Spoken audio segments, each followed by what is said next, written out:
한국이요. 그건 폭탄 옆에 중소국일 뿐입니다. 그 한 문장이 하버드 강의장을 발칵 뒤집었습니다. 북중일 3중 리스크, 자원 0%, 영토 100분의 1. 누가 봐도 절망의 나라였죠? 그러나 그때 하버드 교수는 조용히 스크린을 켰습니다. 그러면 이 수치는 어떻게 설명하시겠습니까?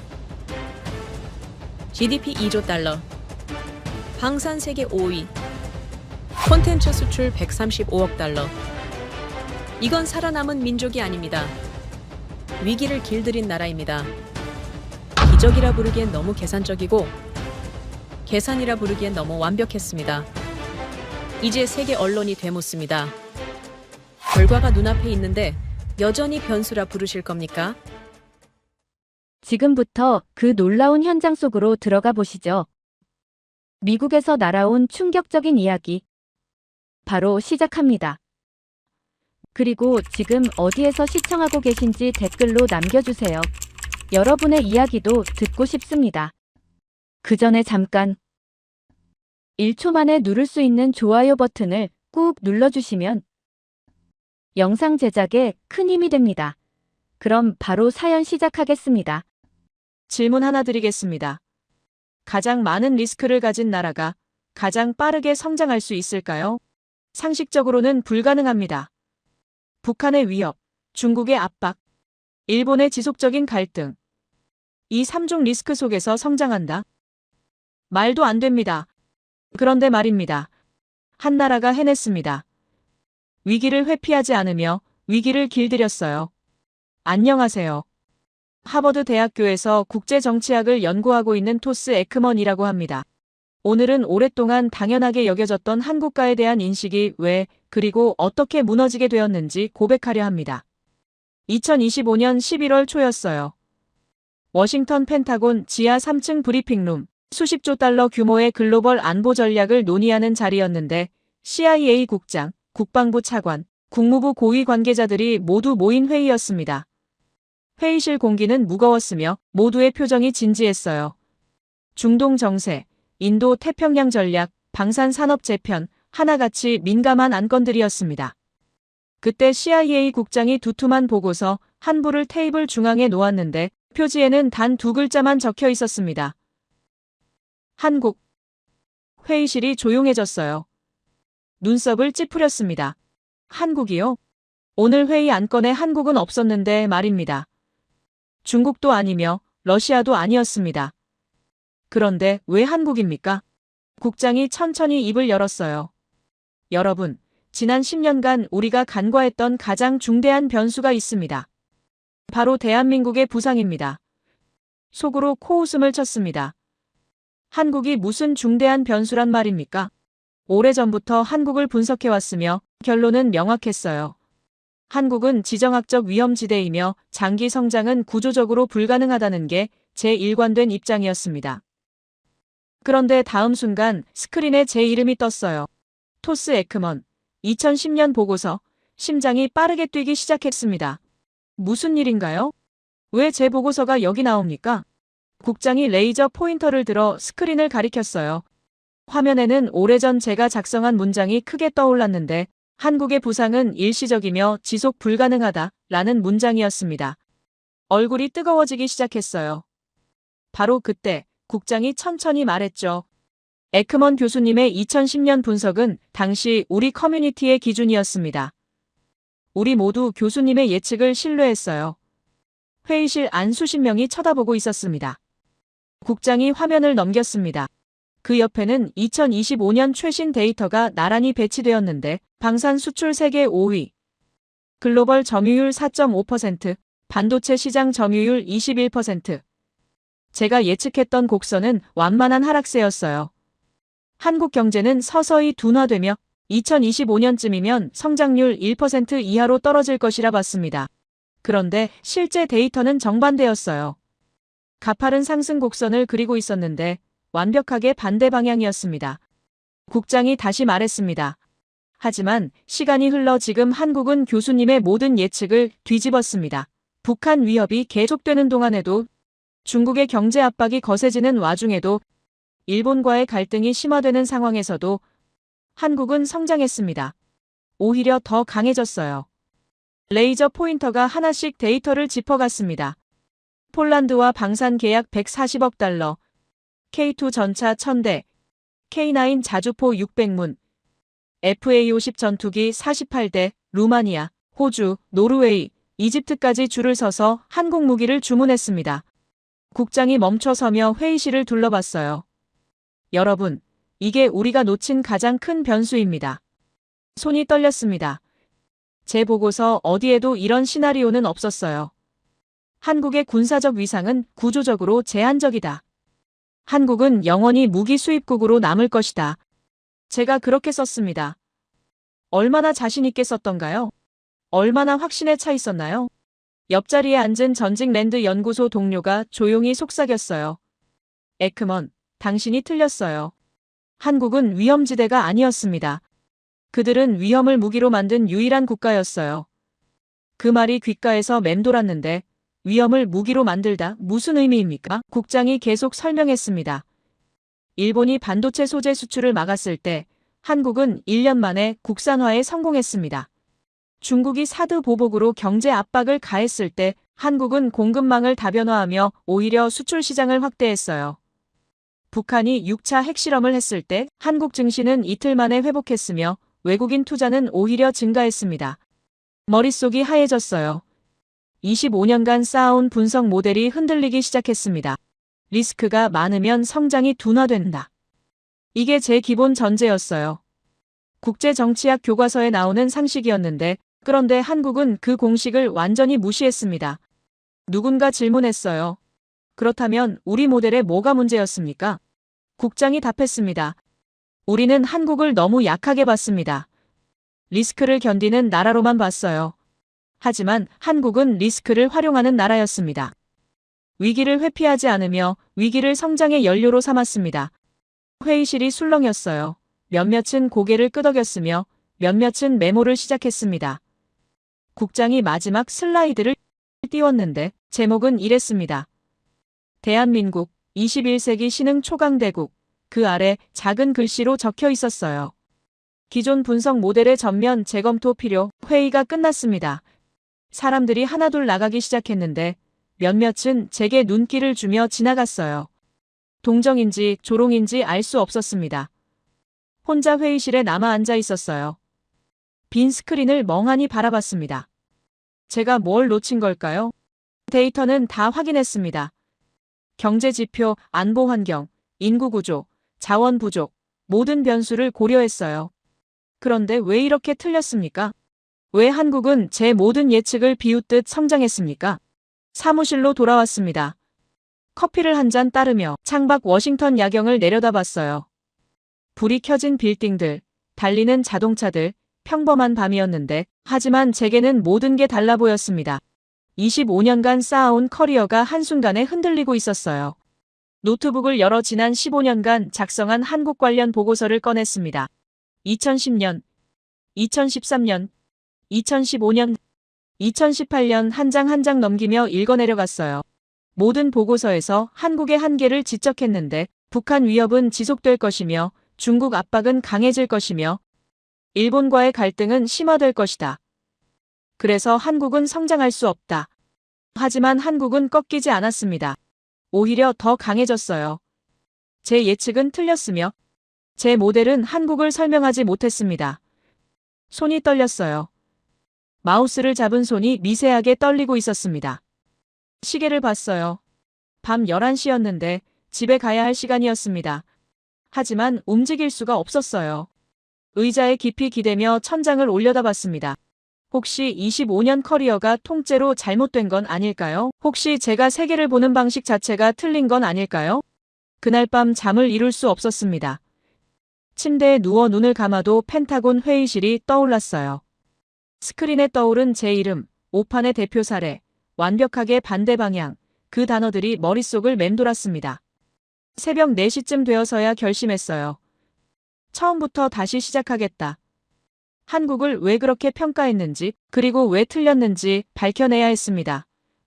만약 제가 한국을 잘못 봤다면 다른 나라들도 잘못 보고 있는 건 아닐까요? 만약 제 모델이 한국에서 실패했다면 어디서 또 실패할까요? 아침이 밝았습니다. 샤워를 하며 거울을 봤어요. 지친 얼굴이 비쳤는데 25년 동안 데이터만 믿으며 세계를 분석했습니다. 감정은 배제했으며 오직 숫자로만 판단했어요. 그게 옳다고 생각했습니다. 하지만 한국은 숫자로만 설명되지 않았어요. 그 안에 뭔가 다른 게 있었습니다. 제가 놓친 변수, 제가 보지 못한 힘, 그게 뭔지 알아내야 했습니다. 오늘부터 다시 시작합니다. 한국이라는 나라를 처음부터 다시 배우겠습니다. 그렇다면 제가 왜 그렇게 확신했는지 15년 전으로 돌아가 보겠습니다. 2010년 봄이었어요. 스위스 제네바, 레만 호수가 내려다 보이는 국제포럼 회의장이었는데 세계 각국에서 모인 200여 명의 전문가들이 자리를 채우고 있었습니다. 경제학자, 정치학자, 싱크탱크 연구원, 정부 관료들. 그날의 주제는 동아시아 신흥국의 지속 가능성이었어요. 연단에 올랐습니다. 조명이 켜지며 청중석이 어두워졌는데 프레젠테이션 첫 장을 띄웠어요. 제목은 이랬습니다. 대한민국 지정학적 위험 분석과 지속 가능성에 대한 의문, 심장이 빠르게 뛰었는데 긴장이 아니었습니다. 설렘이었어요. 오늘 제가 내놓을 분석이 얼마나 정교한지 알고 있었으니까요. 마이크 앞에 섰습니다.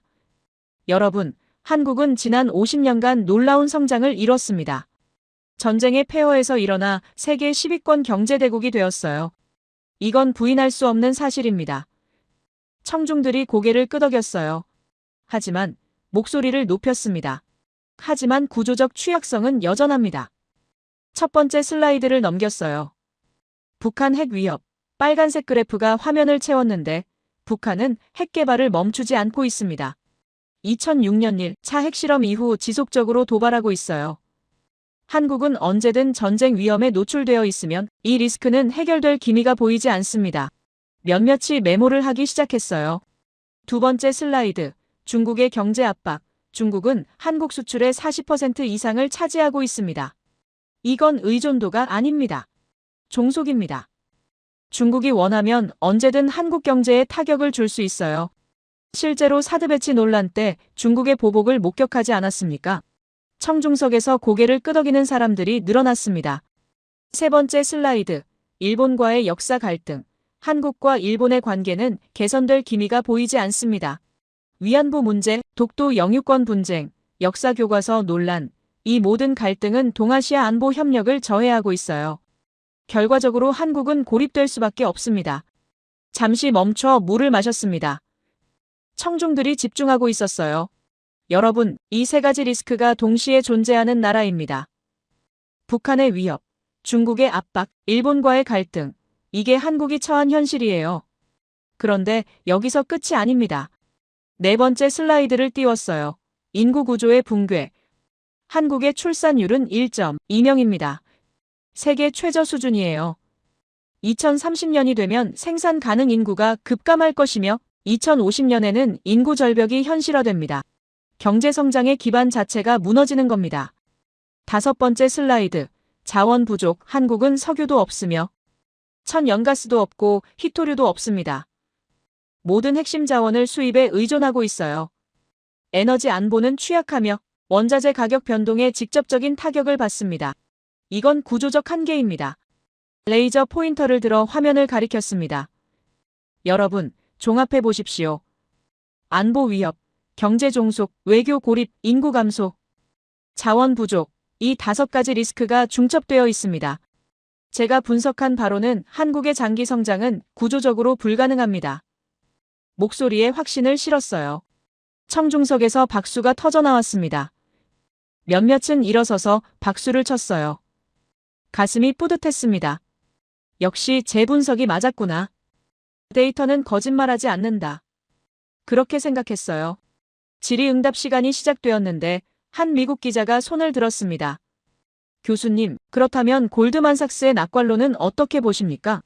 그들은 2050년 한국 1인당 GDP가 8만 달러에 달할 것이라고 전망했는데요. 웃음이 나왔어요. 참을 수 없는 웃음이었습니다. 그건 희망사항입니다. 학문적 분석이 아니라 금융권에 과장된 전망이에요. 실제 데이터를 보십시오. 한국이 지금부터 40년 동안 연평균 5% 이상 성장해야 가능한 숫자입니다. 그게 현실적으로 가능하다고 보십니까? 북한 위협 속에서요? 중국 압박 속에서요? 일본 갈등 속에서요? 청중석에서 웃음이 터져 나왔습니다. 몇몇은 고개를 흔들었어요. 기자가 다시 물었습니다. 그렇다면 미래학자 조지 프리드먼 박사의 주장은요? 그는 한국이 가장 위험한 위치에서 최강으로 도약할 것이라고 했는데요. 한숨이 나왔습니다. 그분은 미래학자이지 경제학자가 아닙니다. 위험이 많다고 강해지는 게 아니에요. 위험이 많으면 망하는 게 정상입니다. 어떻게 위험 속에서 강해진다는 겁니까? 그건 논리적으로 모순입니다. 단호하게 말했어요. 청중들이 박수를 쳤습니다. 다른 질문들이 이어졌는데 모두 제 분석을 지지하는 방향이었어요. 독일 경제학자는 동의한다며 유럽 사례를 들었으며 일본 연구원은 한국의 기술 경쟁력이 일본을 따라잡기 어렵다고 덧붙였습니다. 회의장 분위기는 완전히 제 편이었어요. 그때 뒷자리에서 조심스럽게 손을 든 사람이 있었습니다. 20대 후반으로 보이는 젊은 동양인 남성이었는데 약간 떨리는 목소리로 물었어요. 교수님, 질문 하나 드려도 될까요? 마이크를 건넸습니다. 교수님 모델에는 한국인의 적응력과 교육열 변수가 포함되어 있나요? 그 질문이 무슨 의미인지 순간 이해가 안 갔습니다. 적응력이요? 교육열이요? 그게 거시 경제 모델을 바꿀 정도로 중요한 변수입니까? 미소를 지으며 답했습니다. 적응력은 정성적 변수입니다. 계량화할 수 없어요. 교육열은 모든 동아시아 국가가 갖고 있는 특성이며 한국만의 차별점이 아닙니다. 제 모델은 객관적이며 검증 가능한 데이터에 기반합니다. 감정이나 문화적 특성은 분석에 포함되지 않습니다. 그 학자는 뭔가 더 말하려다가 입을 다물었어요. 조용히 앉았는데 주변 사람들이 그를 쳐다봤습니다. 청중석에서 누군가 웃었어요. 사회자가 다음 질문으로 넘어갔습니다. 그 질문이 무슨 의미인지 전혀 이해하지 못한 채로요. 발표가 끝났습니다. 연단에서 내려오는데 여러 사람이 다가와 악수를 청했어요. 탁월한 분석이었습니다. 현실적이며 냉정한 시각이에요. 이게 바로 우리가 필요한 분석입니다. 동료들이 칭찬을 쏟아냈는데 뿌듯했습니다. 복도에서 미국 싱크탱크 선임 연구원이 어깨를 두드렸어요.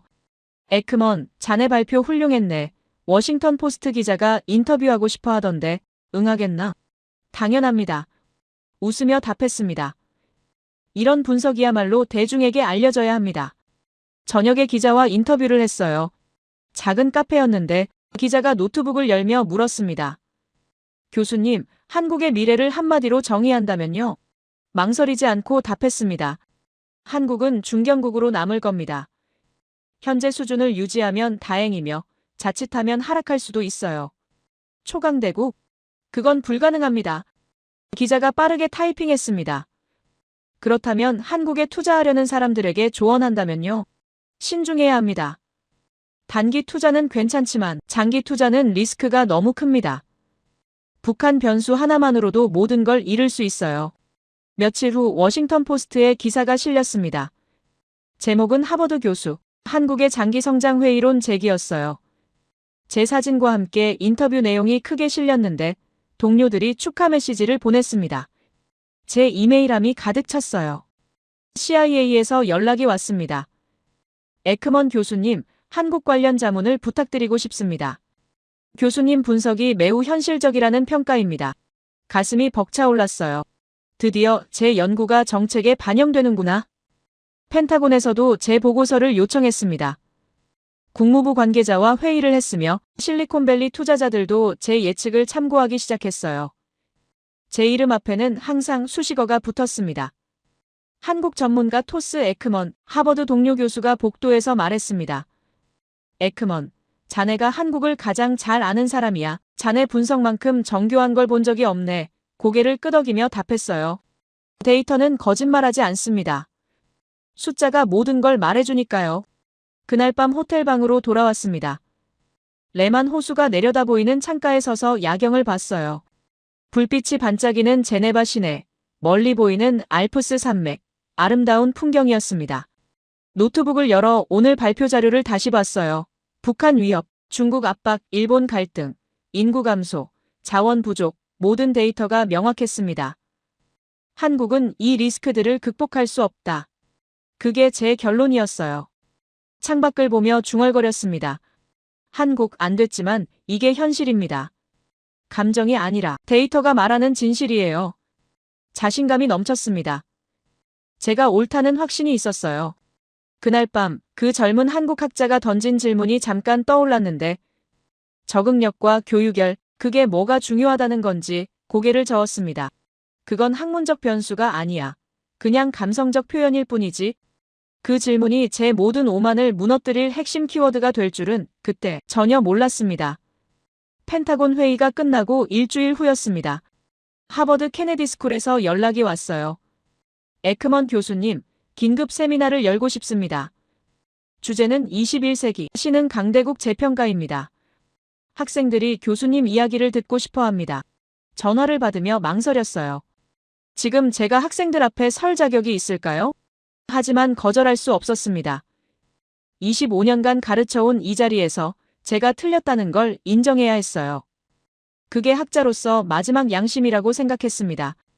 2025년 11월 중순, 케네디 스쿨 대형 강의실이었는데 오후 2시 세미나였습니다. 문을 열고 들어갔어요. 학생들이 이미 자리를 채우고 있었는데 150명쯤 되어 보였습니다. 석사과정, 박사과정, 그리고 몇몇 동료 교수들까지 앉아 있었어요. 연단으로 걸어가는데 다리가 무거웠습니다. 노트북을 펴며 학생들을 둘러봤어요. 젊은 얼굴들이 기대에 차 있었는데 저희들에게 뭐라고 말해야 할까요? 심호흡을 했습니다. 마이크를 켰어요. 여러분, 오늘은 특별한 이야기를 하려 합니다. 제 25년 커리어를 부정하러 이 자리에 섰습니다. 학생들이 웅성거리기 시작했어요. 고개를 갸우뚱하는 표정들이었습니다. 첫 슬라이드를 띄웠습니다. 2010년 제 보고서였는데 한국의 부상은 일시적이며 지속 불가능하다. 그 문장이 크게 나타났어요. 15년 전 한국을 완전히 과소평가했습니다. 북한 위협, 중국 압박, 일본 갈등, 이 3중 리스크 속에서 한국은 성장할 수 없다고 단언했어요. 다음 슬라이드를 넘겼습니다. 2025년 데이터였는데 방산 수출 세계 5위, 반도체 1위, 배터리 1위, 조선 1위, 콘텐츠 수출 급증. 하지만 틀렸습니다. 완전히 틀렸어요. 한국은 제 모든 예측을 뒤집었습니다. 학생들의 표정이 달라지기 시작했어요. 처음엔 의아해하던 얼굴들이 점점 집중하고 있었습니다. 누군가는 앞으로 몸을 기울였으며 누군가는 노트북을 열어 메모를 시작했어요. 그때 뒷자리에서 손이 올라갔습니다. 동양인 남학생이었는데 20대 중반으로 보였어요. 단정한 정장 차림이었으며 안경을 쓰고 있었습니다. 네, 질문하시죠. 마이크를 건넸어요. 교수님, 츠바사입니다. 도쿄대학에서 왔습니다. 목소리가 또렷했는데 자신감이 묻어났어요. 교수님 말씀에 동의하기 어렵습니다. 한국의 성장이 지속 가능하다는 증거는 어디 있습니까? 학생들이 츠바사를 쳐다봤습니다. 츠바사가 노트북을 들어 올렸어요. 일본 경제산업성 최신 보고서입니다. 한국 반도체 산업은 이미 정점을 찍었으며 중국의 추격으로 3년 내 점유율이 하락할 것으로 전망됩니다. 화면에 그래프를 띄웠는데 하락 곡선이었습니다. 또한 한국 조선업은 중국에 밀리고 있습니다. 중국 조선소들이 가격 경쟁력으로 시장을 잠식하고 있어요. 2028년이면 한국은 2위로 떨어질 겁니다. 츠바사가 단호하게 말했습니다. 학생들이 웅성거렸어요. 방산 수출도 일시적 특수입니다. 유럽 전쟁이 끝나면 수요가 급감할 것이며 한국 무기는 미국이나 유럽 무기에 비해 신뢰도가 낮습니다. 츠바사가 계속 말했는데 목소리에 확신이 실려 있었어요. 결국 한국은 중견국 수준으로 회귀할 겁니다. 강의실이 조용해졌습니다. 학생들이 츠바사와 연단을 번갈아 쳐다봤어요. 어떻게 답할지 궁금해하는 표정들이었습니다. 마이크를 들었습니다. 천천히 말했어요. 좋은 질문입니다. 일본 경제산업성 보고서 잘 알고 있습니다. 그런데 츠바사, 한 가지 놓친 게 있습니다. 학생들이 집중했어요. 일본도 2010년대에 똑같은 예측을 했습니다. 한국 반도체는 곧 무너질 거라고요. 한국 조선업은 회복 불가능하다고요. 그런데 지금은요? 한국 반도체는 글로벌 점유율 21%입니다. 일본은 6%예요. 한국 조선업은 세계 1위이며 일본은 10위권 밖입니다. 츠바사의 표정이 굳어졌어요. 더 중요한 건 이겁니다. 평범한 톤으로 말했습니다. 일본이 한국의 반도체 소재 수출을 막았을 때 2019년이었죠. 일본 정부는 한국이 무너질 거라 예상했습니다. 핵심 소재 없이 어떻게 반도체를 만들겠습니까? 학생들이 숨을 죽이고 들었어요. 그런데 1년 후 한국은 소재 국산화에 성공했습니다. 불화수소, 포토레지스트, 플루오린 폴리이미드 세 가지 모두요. 오히려 공급망을 다변화하며 더 강해졌어요. 츠바사가 입술을 깨물었습니다. 역사를 보십시오. 차분하게 말했습니다. 일제강점기 일본은 한국어를 금지했습니다. 학교에서 일본어만 쓰게 했어요. 한국 문화를 말살하려 했습니다. 그런데 한국인들은 몰래 모여 한국어를 배웠으며 역사를 나눴습니다. 독립운동가들은 목숨을 걸고 저항했어요. 안중근 의사, 윤봉길 의사, 그분들의 의거는 단순한 폭력이 아니었습니다. 체계적이며 전략적인 저항이었어요. 윤봉길 의사의 결단은 중국 장제스 주석에게까지 영향을 미쳤으며 중국이 한국 독립운동을 지원하는 계기가 되었습니다. 츠바사의 얼굴이 창백해졌어요. 손이 미세하게 떨리고 있었는데 노트북을 꽉 쥐고 있었습니다. 일본군은 한국인의 저항에 두려움을 느꼈습니다. 고문과 억압으로 정신을 꺾으려 했지만 저항은 더욱 거세졌어요. 결과적으로 일본은 한반도에서 원하는 걸 얻지 못했습니다. 이게 바로 한국입니다. 조용히 말했습니다. 억압받으면 더 강해지는 민족이에요. 위기가 오면 무너지는 게 아니라 위기를 성장의 연료로 삼습니다. 일본이 소재를 막으면 직접 만들며 중국이 압박하면 시장을 다변화합니다. 이게 적응력입니다. 츠바사가 멋쩍은 웃음을 지었어요. 하지만 눈빛은 흔들리고 있었습니다. 다리를 꼬았다가 풀었는데 부들부들 떨리는 게 보였어요. 교수님, 그건 과거 이야기 아닙니까? 목소리가 작아졌습니다. 과거요? 고개를 저었습니다. 촛불혁명을 보셨습니까? 수백만 명이 거리로 나와 평화롭게 시위했습니다. 단 한 건의 폭력 사건 없이 부패한 권력을 무너뜨렸어요. 이게 현대 한국입니다. 불의에 타협하지 않으며 끝까지 싸우는 정신입니다. 학생들이 고개를 끄덕이기 시작했어요. 몇몇은 박수를 쳤습니다. 츠바사는 자리에 앉았는데 얼굴이 붉어져 있었어요. 노트북 화면을 내리며 시선을 피했습니다. 여러분, 학생들을 보며 말했습니다. 분석가에게 가장 큰 용기는 자기 예측이 틀렸음을 인정하는 겁니다. 25년간 데이터만 믿었습니다. 숫자만 봤어요. 하지만 한국은 숫자로만 설명되지 않았습니다. 그 안에는 사람이 있었습니다. 포기하지 않는 사람들, 위기 속에서 더 강해지는 사람들, 부모 세대가 자식 교육을 위해 희생했으며 그 자식들이 나라를 바꿨습니다. 이게 제가 놓친 변수였어요. 2010년 제네바에서 한 젊은 한국 학자가 질문했습니다. 적응력과 교육열 변수가 포함되어 있냐고요. 그때 무시했습니다. 그게 뭐가 중요하냐고 비웃었어요. 하지만 그 두 단어가 15년 후 제 모든 분석을 뒤집을 핵심이었습니다. 학생들이 조용히 듣고 있었어요. 몇몇은 눈시울이 붉어져 있었습니다. 사실을 보면 생각이 바뀝니다. 그게 분석가의 자세 아닙니까? 데이터가 틀렸다고 말하면 모델을 바꿔야 합니다. 자존심 때문에 사실을 부정하면 그건 학자가 아니에요. 오늘부터 다시 시작하겠습니다. 한국을 처음부터 배우겠어요. 왜 위기 속에서 강해지는지, 어떻게 리스크를 성장으로 바꾸는지 밝혀내겠습니다. 그게 제가 이 자리에 선 이유입니다. 박수가 터져나왔습니다. 학생들이 일어서기 시작했어요. 점점 더 많은 사람이 일어섰는데 강의실 전체가 기립박수를 보냈습니다. 가슴이 뜨거워졌어요. 박수가 잦아들며 학생들이 다시 앉았습니다. 한 학생이 손을 들었어요. 교수님, 그렇다면 정확히 어느 순간 생각이 바뀌셨습니까? 무엇이 교수님을 설득했나요? 좋은 질문이었습니다. 잠시 망설였어요. 솔직히 말씀드리겠습니다. 25년간 보고서로만 한국을 분석했습니다. 데이터만 봤어요. 그런데 한 번도 한국 땅을 밟아본 적이 없었습니다. 학생들이 놀란 표정을 지었어요. 그래서 2025년 봄 직접 가보기로 결심했습니다. 제 눈으로 확인하고 싶었어요. 데이터가 맞는지 아니면 제 모델이 틀렸는지 스크린에 사진 한 장을 띄웠습니다. 인천국제공항이었어요. 2주일 일정으로 한국을 방문했습니다. 미국을 떠나기 전 판교 소재 AI 기업 관계자와 미팅 약속을 잡았어요. 이메일로 몇 차례 주고받으며 연구소 방문 일정을 조율했습니다. 데이터로만 보던 한국을 이제 직접 확인할 시간이었어요. 오후 3시쯤 인천국제공항에 도착했습니다. 비행기에서 내려 입국장으로 걸어가는데 첫인상이 강렬했어요. 질서정연한 안내 표시, 깨끗한 바닥, 밝은 조명, 공항이라기보다 미술관 같았습니다. 하지만 이건 시작에 불과했어요.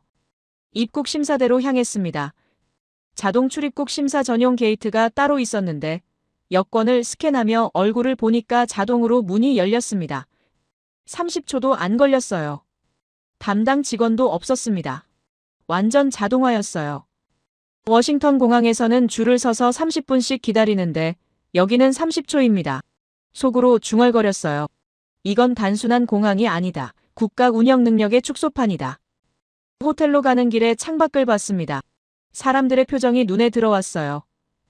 바쁘게 걸어가는 직장인들, 그런데 표정에 여유가 있었습니다. 급하지만 패닉 상태가 아니었어요. 목적지를 알고 걸어가는 사람들 같았습니다. 호텔 프런트에서 체크인할 때였어요. 직원이 영어로 안내하며 미소를 지었는데 형식적인 미소가 아니었습니다. 진심으로 환영한다는 느낌이 전해졌어요. 짐을 옮겨주는 직원도 엘리베이터 안내하는 직원도 모두 친절했습니다. 이상했어요. 제 보고서에는 한국 사회가 경쟁으로 피폐해질 거라 예측했는데 저출산과 고령화로 사회 활력이 떨어질 거라 봤습니다. 그런데 지금 눈앞의 현실은 정반대였어요. 다음 날 아침 판교로 향했습니다. 거리를 걸으며 관찰했어요. 카페에서 노트북을 펼친 젊은이들, 회의하는 스타트업 팀, 코딩하는 개발자들 모두 집중하고 있었는데 동시에 대화하며 웃고 있었습니다. 비효율과 효율을 가장 잘 활용하는 나라가 어디일까요? 학생들을 보며 물었습니다. 강의실이 조용해졌어요. 보통 효율적인 국가를 떠올리면 독일이나 일본을 생각합니다. 시스템이 완벽하며 낭비가 없는 나라들이죠. 하지만 한국은 달랐습니다. 한국은 비효율, 즉 위기와 혼란 속에서도 본질을 놓치지 않았어요. 북한 위협이라는 비효율, 중국 압박이라는 비효율, 일본 갈등이라는 비효율. 이 모든 걸 안고 가면서도 정작 중요한 것에는 효율적으로 집중했습니다. 판교 테크노밸리에 도착했어요. 현대적인 건물들이 즐비했는데 실리콘밸리 같았습니다. 젊은 직장인들이 활기차게 움직이고 있었어요. AI 기업 연구소에 들어갔습니다. 미리 약속한 관계자가 나와 맞이했어요. 40대 중반으로 보이는 남성이었는데 차분하면서도 에너지가 느껴졌습니다. 연구소 투어를 시작했어요. GPU 센터를 지나가는데 엄청난 규모였습니다. 서버들이 끝없이 늘어서 있었어요. 관계자가 설명했습니다. 26만 장의 GPU를 확보했으며 AI 모델 학습에 활용하고 있다고 했어요. 정부와 기업, 연구소가 협력해서 움직인다고 했습니다. 회의실로 들어갔어요. 화이트보드에는 AI 수식이 빼곡히 적혀 있었는데 관계자가 프레젠테이션을 시작했습니다. AI 반도체 설계부터 응용까지 전 과정을 다루고 있으며 자체 칩 개발도 진행 중이라고 했어요. 그 순간 깨달았습니다. 한국은 AI 시대를 준비하는 게 아니라 이미 AI 시대를 선도하고 있구나. 제 보고서 어디에도 이런 시나리오는 없었어요.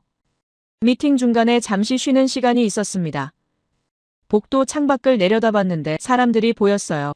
점심시간이었는데 식당으로 향하는 직장인들, 카페에서 대화하는 팀들, 산책하는 연구원들 모두 바빴지만 여유로웠습니다.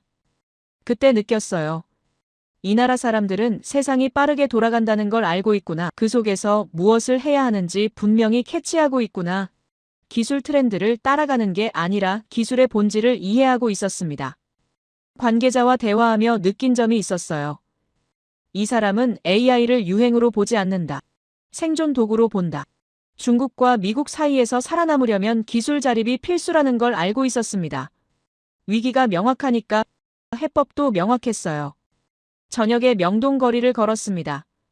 관광객들로 붐볐는데 일본인, 중국인, 동남아시아인, 유럽인까지 다양했어요.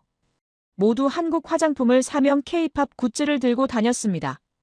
한 프랑스 소녀가 친구와 셀카를 찍고 있었어요. 웃으며 뭐라 말하는데 행복해 보였습니다. 그 모습을 보며 생각했어요. 이게 진짜 소프트 파워구나. 군사력이 아니라 문화로 사람 마음을 얻는 힘. 이틀째 되는 날 서울대학교를 방문했습니다. 한국경제학 교수와 약속이 있었어요. 교수 연구실은 소박했는데 책이 가득했습니다. 교수가 차를 따라주며 말했어요. 한국은 자원이 없었다고 했습니다. 석유도 금도 넓은 땅도 없었다고요. 그래서 남은 건 사람뿐이었으면 사람에 투자했다고 했어요. 교육에 투자했으며 인재를 키웠다고 했습니다. 부모 세대가 희생했으며 자식을 대학에 보내기 위해 평생을 일했다고요. 그 희생 위에 지금의 한국이 서 있다고 했습니다. 고개를 끄덕였어요. 결국 사람이었구나. 한국은 공장에서 세계를 바꾼 게 아니라 교실에서 바꿨다고 교수가 말했습니다. 선생님과 학생, 부모와 자식, 그 관계 속에서 기적이 시작됐다고요. 며칠 동안 여러 곳을 다녔습니다. 스타트업 인큐베이터, 대학 연구소, 정부 출연기관, 모든 곳에서 같은 걸 느꼈어요. 이 사람들은 기본이 되어 있다. 친절하며 정확하고 책임감이 있다. 약속을 지키며 시간을 지킨다. 그게 바로 성장의 기반이었습니다. 기술도 중요하지만 결국 사람이 기술을 만들어요. 신뢰할 수 있는 사람들이 모이면 시스템이 작동합니다. 한국은 그 기본을 갖추고 있었어요. 일주일째 되는 날 한강변을 걸었습니다. 밤하늘의 불빛이 끊이지 않았어요. 달리는 자동차, 불 켜진 빌딩, 강 위를 달리는 유람선, 이 나라는 멈추지 않고 있었습니다. 한강 난간에 기대어 야경을 봤어요. 제가 틀렸구나. 처음으로 인정했습니다. 25년간 쌓아온 확신이 무너지는 순간이었어요. 하지만 이상하게도 마음이 편했습니다. 귀국 전날 밤 호텔방에서 노트를 정리했어요. 2주일 동안 본 것들, 느낀 것들 모두 적었습니다. 한국은 위기를 기회로 바꾸는 나라, 사람에 투자하는 나라, 기본이 되어 있는 나라. 그게 제 결론이었어요. 스크린을 끄며 학생들에게 이야기했습니다. 한국은 기적이 아니었습니다. 훈련된 생존 본능의 결과였어요. 70년간 끊임없이 위기와 싸우며 단련된 국가 DNA. 그게 바로 한국의 힘이었습니다. 이 DNA는 어디서 왔을까 학생들에게 물었는데 대부분 고개를 저었어요. 한국인들의 저항 정신, 적응력, 교육열, 이 모든 특성이 어디서 비롯된 건지 그 뿌리를 찾고 싶었습니다.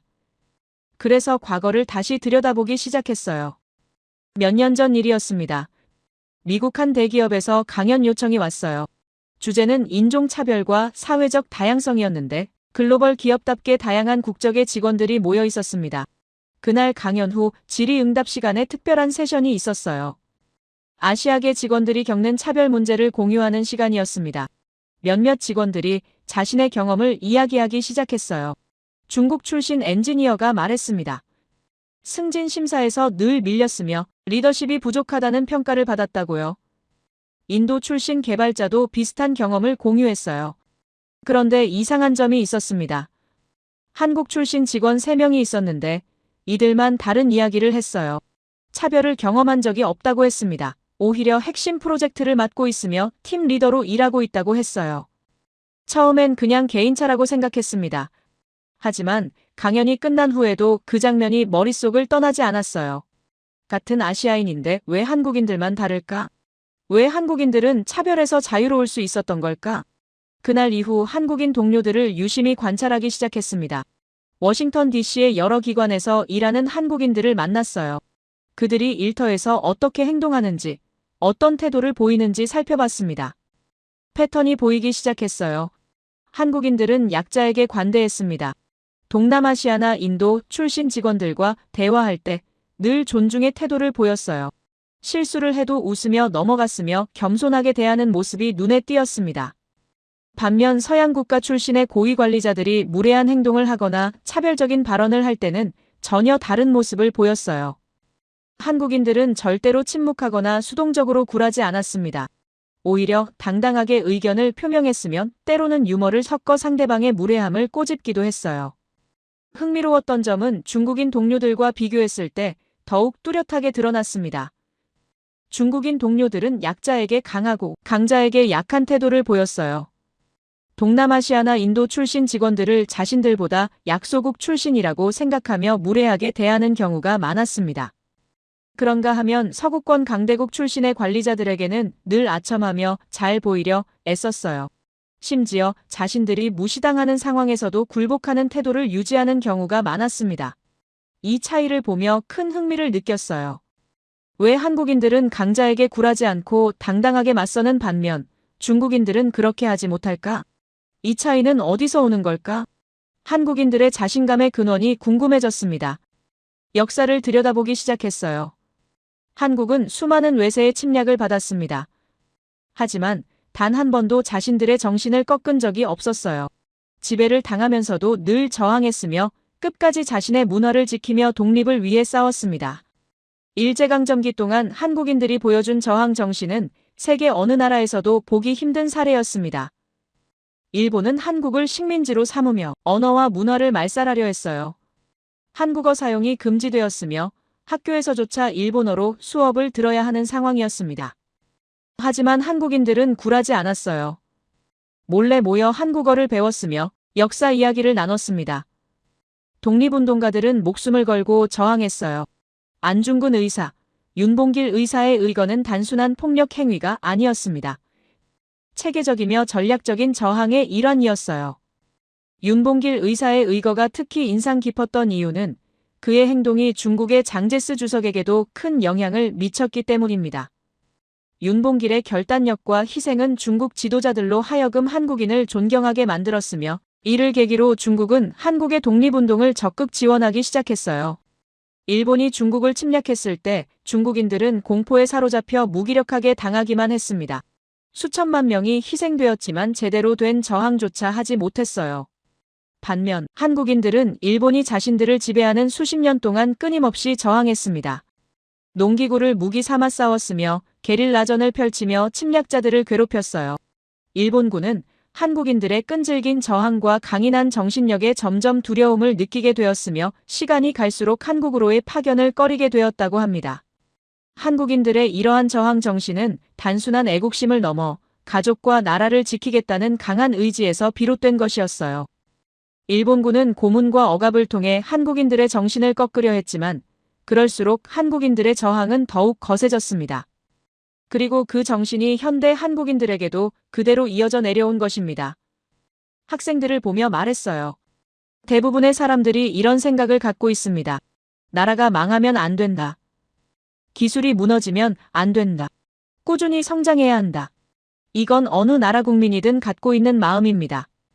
하지만 한국이 특별한 이유는 이 생각의 뿌리가 다르다는 겁니다. 한국은 실제로 나라를 잃어본 경험이 있어요. 언어를 빼앗기며 이름을 빼앗기고 정체성을 지우려는 시도를 당했습니다. 그 고통을 온몸으로 겪었기 때문에 나라가 망하면 안 된다는 생각이 단순한 구호가 아니라 생존 본능이 되었어요. 지정학적 리스크를 안고 살아가는 나라입니다.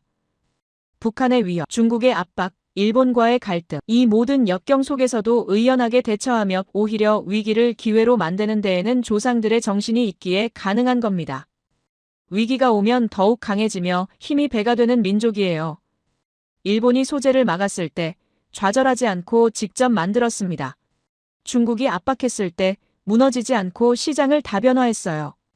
북한이 위협했을 때 떨지 않고 방위 산업을 키웠습니다. 그리고 이 나라가 놀라운 건 자신만을 위해 성장한 게 아니라는 겁니다. 한국은 다른 나라를 위해 우리라는 마음가짐으로 진심을 다해 해냈어요.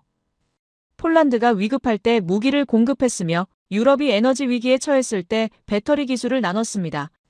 코로나 팬데믹 때 전 세계에 진단 키트를 보냈으며 개발도상국의 기술 이전을 아끼지 않았어요. 이건 단순한 수출이 아닙니다. 과거 자신들이 도움받았던 경험을 기억하며 이제는 자신들이 도와야 한다는 책임감에서 나온 행동이에요. 원조를 받던 나라에서 원조를 하는 나라로 바뀐 유일한 국가입니다. 전쟁의 폐허에서 일어나 이제는 세계를 돕는 나라가 되었어요. 이게 바로 한국의 정신입니다. 자신만 잘 살겠다는 게 아니라 함께 잘 살자는 마음입니다. 학생 한 명이 손을 들었어요. 교수님, 그렇다면 그 정신이 앞으로도 계속될까요? 지금 젊은 세대도 그런 마음을 가지고 있을까요? 좋은 질문이었습니다. 고개를 끄덕였어요. 한국 방문 중에 젊은 세대들을 많이 만났습니다. 스타트업, 창업자들, 연구원들, 개발자들 모두 같은 마음을 가지고 있었어요. 기술로 세상을 바꾸겠다. 한국을 넘어 세계에 기여하겠다. 그 열정이 눈에 보였습니다. 그들은 조상들의 희생을 알고 있었어요. 부모 세대가 얼마나 고생했는지, 할아버지 할머니 세대가 얼마나 싸웠는지 그 이야기를 들으며 자랐습니다. 그래서 자신들도 포기할 수 없다는 걸 알고 있었어요. 한국은 단 한 번도 완전히 멸망한 적이 없는 나라입니다. 침략을 받았지만 다시 일어섰으며 전쟁으로 폐허가 되었지만 재건했습니다. 그 역사 속에서 이어져 내려온 강한 정신력과 저항의 DNA가 현대 한국인들에게도 깊이 뿌리내려 있는 것입니다. 이 점이 바로 한국을 세계에서 독보적인 나라로 만드는 중요한 이유입니다. 학생들에게 말했어요. 그리고 제가 25년간 놓쳤던 가장 중요한 변수였습니다. 그런데 정신만으로는 설명이 안 되는 부분이 있었습니다. 학생들이 집중했어요.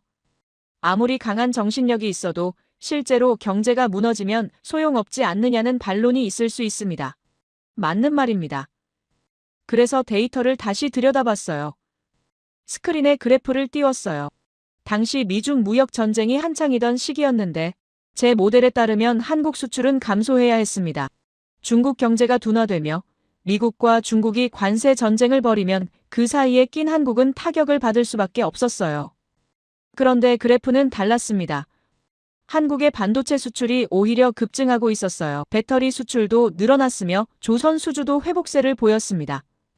데이터가 잘못된 건 아닐까 싶어 몇 번을 재확인했는데 숫자는 명확했어요. 사무실에 앉아 모니터를 멍하니 바라봤습니다. 이상하네요. 왜 한국은 꺾이지 않고 있는 걸까요? 제 모델대로라면 이미 둔화되어야 하는데 오히려 성장하고 있었어요. 그때 뒷자리에서 또 손이 올라갔습니다. 츠바사였어요. 아까보다 더 신중한 표정이었는데 노트북을 들어 올렸습니다. 교수님, 추가 자료를 준비했습니다. 일본 재무성 공식 보고서입니다. 학생들이 웅성거렸어요. 츠바사가 화면을 공유했습니다. 2015년부터 2020년까지 한국 경제 분석 자료였는데 그래프와 수치가 빼곡했어요. 한국의 성장은 중국 특수와 반도체 슈퍼사이클 덕분이었습니다. 구조적 성장이 아니라 외부 요인입니다. 츠바사가 계속 말했어요. 중국 성장이 멈추면 한국도 멈춥니다. 반도체 사이클이 끝나면 한국 경제도 끝납니다. 이건 지속 가능하지 않아요. 일본 재무성은 2025년부터 한국 경제가 둔화될 것으로 예측합니다. 학생들이 츠바사와 연단을 번갈아 봤어요. 마이크를 들었습니다. 좋은 자료입니다. 일본 재무성 보고서 잘 봤어요. 그런데 츠바상 한 가지 놓친 게 있습니다. 천천히 말했어요. 2019년 일본이 한국의 수출 규제를 가했습니다. 반도체 핵심 소재 3가지를 막았어요. 불화수소, 포토레지스트, 플루오린 폴리이미드. 일본 정부는 한국 반도체 산업이 무너질 거라 예상했습니다. 일본 언론도 같은 전망을 내놨어요. 한국은 소재 없이 반도체를 만들 수 없다. 삼성과 SK하이닉스는 조만간 생산을 중단할 것이다. 그렇게 보도했습니다. 츠바사의 표정이 굳어졌어요. 그런데 1년 후 한국은 소재 국산화에 성공했습니다. 3가지 모두요. 불화수소는 국내 기업이 개발했으며 포토레지스트는 벨기에와 협력해 공급망을 다변화했어요. 플루오린 폴리이미드는 자체 생산 라인을 구축했습니다. 오히려 공급망을 다변화하며 더 강해졌어요. 일본 의존도를 낮췄으며 글로벌 소식 네트워크를 확대했습니다. 위기가 기회가 된 겁니다. 학생들이 고개를 끄덕였어요. 츠바사가 입술을 깨물었습니다. 하지만 교수님, 그건 정부 보조금 덕분 아닙니까? 시장 원리가 아니라 국가 개입입니다. 목소리가 작아졌어요. 평범한 톤으로 답했습니다. 정부 보조금이요? 맞습니다. 한국 정부가 지원했어요. 그런데 일본도 반도체 산업에 수조엔을 쏟아붓고 있지 않습니까? 미국도 칩스법으로 수백억 달러를 투입하고 있습니다. 이건 글로벌 트렌드입니다. 중요한 건 돈을 얼마나 쏟아붓느냐가 아니에요. 그 돈으로 얼마나 빨리 결과를 내느냐입니다. 한국은 1년 만에 국산화에 성공했어요. 일본은 10년째 반도체 부활을 외치지만 아직도 성과가 없습니다. 츠바사의 얼굴이 창백해졌어요. 손이 미세하게 떨리고 있었는데 노트북을 꽉 쥐고 있었습니다. 교수님, 그건 과거 이야기 아닙니까? 지금은 다릅니다. 다리를 꼬았다가 풀었는데 부들부들 떨리는 게 보였어요. 과거요? 고개를 저었습니다. 2020년 코로나19 팬데믹을 보십시오. 전 세계 공급망이 붕괴되며 경제가 멈췄어요. 모든 나라가 타격을 받을 거라 예상했습니다. 그런데 한국은 달랐어요. K방역이라는 단어가 국제사회에 등장했습니다. 한국은 높은 방역 수준을 유지하면서도 경제활동을 지속했어요. 진단키트를 전 세계에 수출했으며 공급망도 안정적이었습니다. WHO에서 한국 모델을 언급하기 시작했어요. 각국 정상들이 한국 대통령과 통화하며 방역 노하우를 물었습니다. 이게 현대 한국입니다. 위기 속에서도 본질을 놓치지 않으며 오히려 기회로 만드는 나라입니다. 츠바사가 멋쩍은 웃음을 지었어요. 하지만 눈빛은 흔들리고 있었습니다. 노트북 화면을 내리며 시선을 피했어요. 조용히 자리에 앉았는데 더 이상 반박하지 않았습니다. 학생들을 보며 말했어요. 여러분, 일본의 이런 도전이 오히려 한국을 더 강하게 만들었습니다. 소재 국산화는 일본 수출 규제가 없었다면 늦어졌을 겁니다. 위기가 계기가 되어 자립의 기회를 얻은 거예요. 이게 바로 한국의 특성입니다. 압박받으면 무너지는 게 아니라 압박을 성장의 동력으로 삼습니다. 중국이 사드 보복을 했을 때도 한국은 중국 의존도를 낮추며 시장을 다변화했어요. 그리고 한 가지 더 중요한 게 있습니다. 문화입니다. 문화야말로 국가력을 높이는 가장 큰 포인트이며 나라를 사랑하는 마음을 서로 확인할 수 있는 수단입니다. 한국은 이를 눈에 띄게 보여주고 있어요. BTS, 블랙핑크, 기생충, 오징어 게임, 이런 콘텐츠들이 단순한 오락물입니까? 아닙니다. 이건 한국인의 정체성을 세계에 알리는 도구입니다. 한국어로 노래하며 한국 문화를 담은 스토리를 전 세계가 소비하고 있어요. 젊은 세대가 한국어를 배우려 하며 한국 음식을 먹고 한국 드라마를 봅니다. 이게 바로 소프트 파워입니다. 군사력이나 경제력으로 억지로 만든 게 아니에요. 자연스럽게 퍼져나간 문화의 힘입니다. 그리고 이 문화 뒤에는 한국인의 자부심이 있습니다. 자신의 나라를 사랑하며 한국어를 지키고 한국 문화를 자랑스럽게 여기는 마음이요. 과거 일본이 언어를 빼앗으려 했을 때 끝까지 지켜낸 그 정신이 지금은 전 세계에 한국어를 퍼뜨리고 있습니다. 데이터 분석으로 돌아가 보겠습니다. 그래프를 다시 띄웠어요. 2020년대 들어 한국 콘텐츠 수출액이 급증했습니다. 2010년 17억 달러에서 2025년 135억 달러로 8배 가까이 늘었어요. 이건 단순한 수출 증가가 아닙니다. 국가 브랜드의 상승입니다. 한국하면 떠오르는 이미지가 바뀌었어요. 과거엔 전쟁, 분단, 가난이었다면 지금은 기술, 문화 혁신입니다. 그날 이후 동료 데이비드와 대화를 나눴습니다. 사무실에 앉아 커피를 마시며 한국 데이터를 함께 봤어요. 데이비드가 말했습니다. 에크먼, 자네는 한국을 너무 약하게 봤네. 한국은 약한 나라가 아니야. 적응력이 강한 나라지. 적응력이요? 되물었습니다. 그래, 한국은 위기를 회피하지 않아. 위기를 이용하지. 일본이 소재를 막으니까 직접 만들었잖아. 북한이 위협하니까 방위 산업을 키웠습니다. 중국이 압박하니까 시장을 다변화했어. 그게 바로 적응력이야. 데이비드 말이 머릿속을 맴돌았어요. 적응력, 위기를 이용한다. 그 단어들이 떠나지 않았습니다. 밤늦게까지 사무실에 남아보고서를 다시 썼어요. 제목은 한국 재평가 지정학적 레버리지의 가능성이었습니다. 레버리지, 작은 힘으로 큰 것을 움직이는 능력, 그 단어를 모니터에 타이핑하며 멍하니 바라봤어요. 한국은 작지만 레버리지를 가진 나라인가요? 규모만 보며 힘을 못 본 건가요? 인구 5천만 명, 국토 면적 10만 제곱킬로미터, 숫자만 보면 작은 나라입니다. 하지만 반도체 글로벌 점유율 21%, 배터리 30% 이상, 조선 58%, 작은 나라가 세계 산업의 핵심을 쥐고 있었어요. 이게 바로 레버리지입니다. 크기가 아니라 위치입니다. 한국은 세계가 필요로 하는 핵심 기술을 갖고 있으며 그 기술 없이는 글로벌 공급망이 돌아가지 않습니다. 작지만 강한 나라, 그게 한국이었어요. 학생들을 보며 말했습니다. 제가 25년간 놓쳤던 건 바로 이겁니다. 한국을 크기로만 봤어요. 인구, 영토, GDP, 숫자로만 판단했습니다. 하지만 진짜 힘은 레버리지에 있었어요. 한국은 위기를 기회로 바꾸는 적응력과 세계 산업의 핵심을 쥔 레버리지, 이 두 가지를 동시에 가진 나라였습니다. 그걸 이제야 깨달았어요. 하지만 레버리지만으로도 설명이 안 되는 부분이 남았습니다. 학생들이 앞으로 몸을 기울였어요. 기술력과 적응력을 갖췄다 해도 실제로 세계가 인정하지 않으면 의미가 없지 않느냐는 반론이 있을 수 있습니다. 맞는 말입니다. 그래서 2022년으로 가보겠습니다. 2월이었어요. 유럽에서 큰 전쟁이 발발했습니다. 러시아의 침공으로 안보 위기가 현실화되었으며 유럽 각국은 급하게 군비를 증강하기 시작했어요. 수십 년간 평화에 안주했던 나라들이 갑자기 전쟁 준비에 나선 겁니다. 그해 여름 CIA 브리핑룸에서 충격적인 보고서를 받았어요. 제목은 향후 10년 한국 방산 수출 1000% 증가 전망이었는데 눈을 의심했습니다. 1000%요? 이건 오타 아닙니까? 담당자에게 물었어요. 오타가 아닙니다. 담당자가 답했는데 나토 연합국가들이 한국과 역사상 최대 규모 방산 계약을 체결하기 시작했습니다.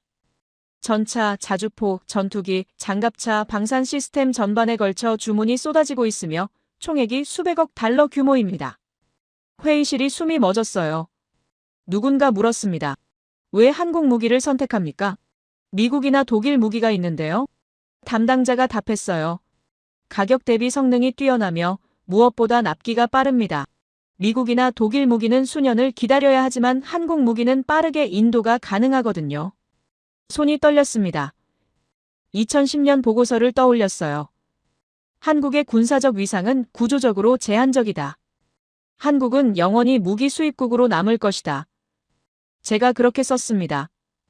얼마나 자신 있게 썼던가요? 얼마나 확신에 차 있었나요? 몇 주 후 유럽 나토 회의가 있었는데 참관했습니다. 한 나토 회원국 장성이 발언했어요. 우리는 한국 무기를 선택했습니다. 싸서가 아닙니다. 좋아서입니다. 한국 무기는 이제 기준입니다. 그 말이 머릿속에서 며칠 동안 떠나지 않았어요. 기준, 한국 무기가 기준이라고요? 펜타곤 내부 평가 보고서가 나왔는데 한국 세계 5위권 방산 수출국 진입 확정.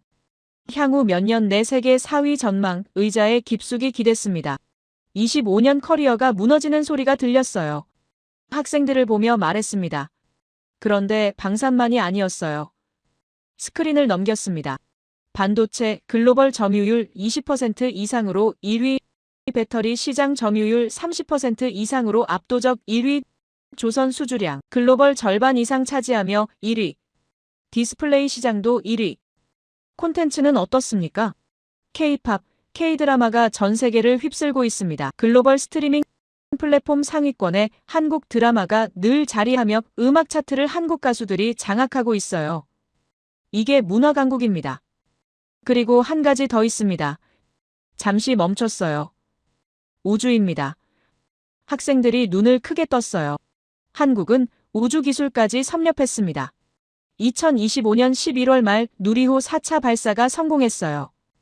독립외청인 우주항공청이 새로 개청되며 진행한 첫 발사였는데 이제는 민간 기업이 주도하기 시작했습니다.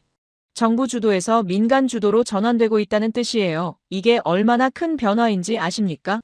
그날 새벽 한국 나로우주센터에서 발사체가 하늘로 올라갔습니다. 위성 10여 기를 실은 채로요. 발사 후 얼마 지나지 않아 단 분리가 성공적으로 이루어졌으며 탑재된 위성들이 하나씩 우주로 사출되기 시작했어요. 실시간 중계 화면을 통해 전 세계가 지켜봤습니다. 발사체 내부에 설치된 카메라가 위성 분리 장면을 선명하게 보여줬어요. 한국 기술로 만든 발사체가 한국 기술로 만든 위성을 한국이 원하는 궤도에 정확히 안착시킨 겁니다. 비행이 예정보다 빨리 종료되었는데 문제가 생긴 게 아니었습니다. 엔진 성능이 향상되어 계획보다 효율적으로 작동했기 때문이에요. 발사 후 얼마 지나지 않아 남극 세종과학기지와 교신에 성공했으며 며칠 후 탑재된 모든 위성이 교신에 성공했습니다. 한국 우주탐사 역사상 처음 있는 일이었어요. 학생들을 보며 말했습니다. 여러분, 이게 무슨 의미인지 아십니까? 한국은 자체 발사체로 자체 위성을 우주에 쏘아 올리는 나라가 되었습니다. 세계에서 몇 개국이나 할 수 있는 일입니까? 미국, 러시아, 중국, 유럽, 일본, 인도, 그리고 한국, 손꼽을 정도입니다. 한국은 전쟁의 폐허에서 70년 만에 우주 강국 반열에 올랐어요. 이게 기술 분야에서는 압도적인 능력입니다. 반도체, 배터리, 조선, 방산, 콘텐츠, 그리고 이제 우주까지 한국은 전 분야에서 세계 인류 수준에 도달했습니다. 2010년 재보고서 어디에도 이런 시나리오는 없었어요. 그날 밤 혼자 남아 생각했습니다. 이제는 인정해야 하나요? 틀렸다고 인정해야 하나요? 하지만 자존심이 아직도 버티고 있었어요. 아니야, 일시적 특수일 뿐이야. 곧 원래대로 돌아갈 겁니다. 스스로에게 거짓말을 하고 있었습니다. 하지만 데이터는 거짓말하지 않았어요. 한국은 멈추지 않고 성장하고 있었으며 오히려 가속도가 붙고 있었습니다. 제 모델이 틀렸다는 걸 인정할 수밖에 없었어요. 학생들을 보며 말했습니다. 한국이 보여준 건 명확한 성격입니다. 조용히 세상을 바꾸며 변화를 직접 몸으로 보여줍니다. 말로 하는 게 아니에요. 행동으로 증명하는 겁니다. 일본이 소재를 막으면 1년 만에 국산화하며 중국이 압박하면 시장을 다변화합니다. 북한이 위협하면 방위 산업을 키우며 유럽이 무기를 필요로 하면 신속하게 공급해요. 세계가 반도체를 원하면 생산량을 늘리며 우주 시대가 오면 발사체를 쏘아 올립니다. 이게 바로 한국의 방식입니다. 위기가 오면 불평하지 않으며 변명하지 않습니다. 그냥 해결합니다. 조용히 그러나 확실하게요. 그리고 이 모든 것 뒤에는 하나의 공통된 마음이 있습니다. 나라가 있어야 국민이 있다는 것. 한국인들은 이걸 뼈저리게 알고 있어요. 나라를 잃어본 경험이 있으며 언어를 빼앗긴 아픔을 겪었습니다. 그래서 나라를 지키는 게 얼마나 중요한지 압니다. 결국 모두가 원하는 건 같습니다. 우리나라, 평화, 성장, 그리고 나아감. 이 네 가지예요. 한국인들은 이걸 개인의 욕망이 아니라 공동체의 목표로 봅니다. 내가 잘 되려면 나라가 잘 되어야 하며 나라가 잘 되려면 함께 노력해야 한다는 걸 알아요. 부모 세대가 자식 교육에 투자한 이유도, 기업들이 기술 개발에 매진하는 이유도, 정부가 우주 개발을 지원하는 이유도 모두 같습니다. 나라를 더 강하게 만들기 위해서예요. 그리고 그 강함이 타국을 위협하기 위함이 아니라는 게 중요합니다. 한국은 강해져서 다른 나라를 돕습니다. 나토 국가들이 위급할 때 무기를 공급하며 개발도상국이 필요로 할 때 기술을 이전합니다. 코로나 팬데믹 때 진단키트를 보냈으며 재난이 발생하면 구호물자를 보냅니다. 과거 원조를 받던 나라가 이제는 원조를 하는 나라가 되었어요. 이게 한국의 목표입니다. 혼자만 잘 사는 게 아니라 함께 잘 사는 세계를 만드는 것. 학생 한 명이 손을 들었어요. 교수님, 그렇다면 한국은 어떻게 그렇게 빨리 신뢰를 얻었습니까? 좋은 질문이었습니다. 신뢰는 하루아침에 만들어지지 않습니다. 천천히 말했어요. 한국은 수십 년간 약속을 지켜왔어요. 납기를 지키면 품질을 보장하고 애프터 서비스를 제공합니다. 계약서에 쓴 대로 정확히 이행해요. 나토 국가들이 한국 무기를 선택한 이유가 뭡니까? 싸서가 아니라 좋아서입니다. 그리고 믿을 수 있어서예요. 납기를 지킬 거라는 확신, 성능이 보장된다는 확신, 문제가 생기면 책임질 거라는 확신, 이게 바로 신뢰입니다. 반도체도 마찬가지예요. 삼성과 SK하이닉스가 글로벌 점유율 1위를 차지한 이유는 기술력도 있지만 신뢰성 때문입니다. 주문하면 정확히 납품하며 불량률이 낮고 지속적으로 품질을 개선해요. 조선도 그렇습니다. 한국 조선소가 글로벌 수주량 절반 이상을 차지하는 이유는 배를 정해진 시간에 정해진 품질로 인도하기 때문이에요. 신뢰할 수 있으니까 주문하는 겁니다. 학생들이 고개를 끄덕였어요. 한국은 총 대신 신뢰로 세계를 움직였습니다. 조용하게 말했어요. 군사력으로 위협하지 않으며 경제력으로 압박하지 않습니다. 대신 약속을 지키며 품질을 보장하고 책임을 다합니다. 그게 바로 21세기 리더십입니다. 힘으로 밀어붙이는 게 아니라 신뢰로 이끄는 것. 한국은 그걸 보여주고 있어요. 제가 25년간 놓쳤던 게 바로 이겁니다. 국가의 힘을 군사력과 경제 규모로만 봤어요. 하지만 진짜 힘은 신뢰에 있었습니다. 세계가 믿을 수 있는 나라, 그게 진짜 강한 나라예요. 마지막 슬라이드를 띄웠습니다. 화면에 큰 글자가 나타났어요. 21세기 초강대국, 대한민국 학생들이 숨죽이며 봤습니다. 여러분, 이것은 예측이 아닙니다. 이미 시작된 현실입니다. 한국은 총이 아니라 노래로, 탱크가 아니라 반도체로, 정복이 아니라 공감으로 세계를 움직이고 있어요. 이게 바로 21세기 리더십입니다. 힘으로 누르는 게 아니라 마음으로 얻는 것. 박수가 터져 나왔습니다. 학생들이 하나둘 일어서기 시작했어요. 점점 더 많은 사람이 일어섰으며 강의실 전체가 기립박수를 보냈습니다. 가슴이 뜨거워졌어요. 한 학생이 크게 말했습니다. 교수님, 용기 있는 고백이었습니다. 분석가에게 가장 큰 용기는 자기 예측이 틀렸음을 인정하는 것. 교수님이 그걸 보여주셨어요. 박수가 더 커졌습니다. 고개를 숙여 인사했어요. 부끄러웠지만 동시에 해방감이 밀려왔습니다. 25년간 짊어진 오만함이 내려가는 느낌이었어요. 진실을 인정하니까 오히려 마음이 가벼워졌습니다. 강의가 끝나며 몇몇 학생이 다가왔습니다. 감동받았다고, 새로운 시각을 얻었다고 말했어요. 한 여학생은 눈물까지 글썽이며 고개를 숙였습니다. 괜찮다고, 학생이니까 배우는 게 당연하다고 말했어요. 연구실로 돌아왔습니다. 노트북을 열어보고서 최종 문단을 작성하기 시작했어요. 제목은 대한민국 초강대국의 서막탄 회의론자의 고백이었습니다. 적응력, 교육열, 공동체 정신, 약속을 지키는 문화, 위기를 기회로 바꾸는 DNA. 이런 것들은 돈으로 살 수 없으며 하루아침에 만들어지지 않는다. 수백 년 역사 속에서 형성된 민족적 특성이다. 물질적인 것보다 눈에 보이지 않는 게 더 강한 법입니다. 계속 썼어요. 군사력은 위협할 수 있지만 존경받을 수는 없다. 경제력은 영향력을 줄 수 있지만 사랑받을 수는 없다. 하지만 문화는 다르다. 신뢰는 다르다. 품격은 다르다.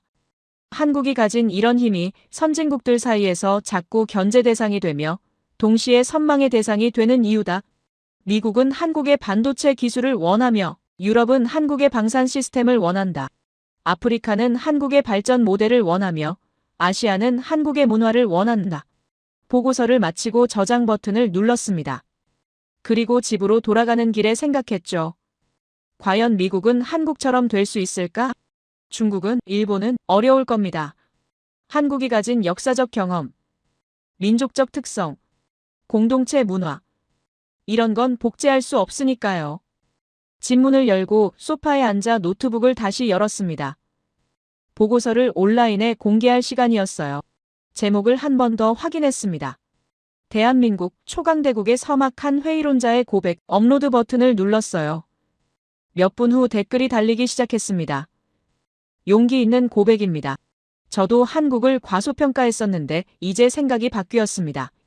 21세기는 아시아의 시대, 그 중에서도 한국의 시대네요. 창밖을 봤습니다. 워싱턴 밤하늘에 별이 빛나고 있었어요. 한국, 당신들은 해냈습니다. 세계가 불가능하다고 했던 기적을 만들어냈어요. 중얼거렸습니다. 학생들을 마지막으로 보며 말했던 것이 떠올랐어요. 한국은 이제 우리가 배워야 할 나라입니다. 경쟁 상대가 아니라 협력 파트너이며 21세기를 함께 이끌어갈 동반자입니다. 이것은 예측이 아니라 이미 시작된 현실이며 우리 모두가 함께 목격하고 있는 역사입니다. 한국이 보여주는 새로운 리더십, 신뢰와 품격으로 세계를 이끄는 그 모습을 더욱 응원합니다. 제 이야기를 끝까지 들어주셔서 감사합니다. 모두 안녕히 계세요. 오늘의 사연 어떻게 들으셨나요? 우린 늘 강대국의 목소리만 들으며 세상을 바라보곤 하죠. 하지만 때때로 세상을 바꾸는 건 거대한 힘이 아니라 끝까지 포기하지 않는 작은 의지인 것 같아요. 위기 속에서도 멈추지 않았던 사람들, 믿음을 무기로 삼았던 그 마음이 결국 한 나라의 운명을 바꾸는 게 아닐까요? 데이터로 설명되지 않는 힘, 계산으로 측정되지 않는 진심. 그게 바로 지금 우리가 본 이야기의 핵심 같아요. 누군가는 여전히 기적이라 부르고 또 누군가는 계산된 결과라 말하겠죠. 하지만 중요한 건 그 어느 쪽이든 이 변화는 멈추지 않는다는 겁니다. 이제는 누가 옳고 틀렸는지를 따지기보다 우리가 무엇을 배워야 하는지를 생각할 때인 것 같아요. 오늘의 이야기가 여러분에게도 작지만 묵직한 울림으로 남았으면 좋겠네요. 여러분의 생각을 아래 댓글에 남겨주세요. 그리고 감동적인 사연을 주변 사람들과 공유하고 함께 이야기 나눠보세요. 마지막으로 1초밖에 걸리지 않는 구독과 좋아요, 알림 설정은 영상 제작에 큰 힘이 됩니다. 지금까지 감동을 담아 여러분께 진심을 전하는 감동담기였습니다. 오늘 하루도 행복한 하루 보내세요.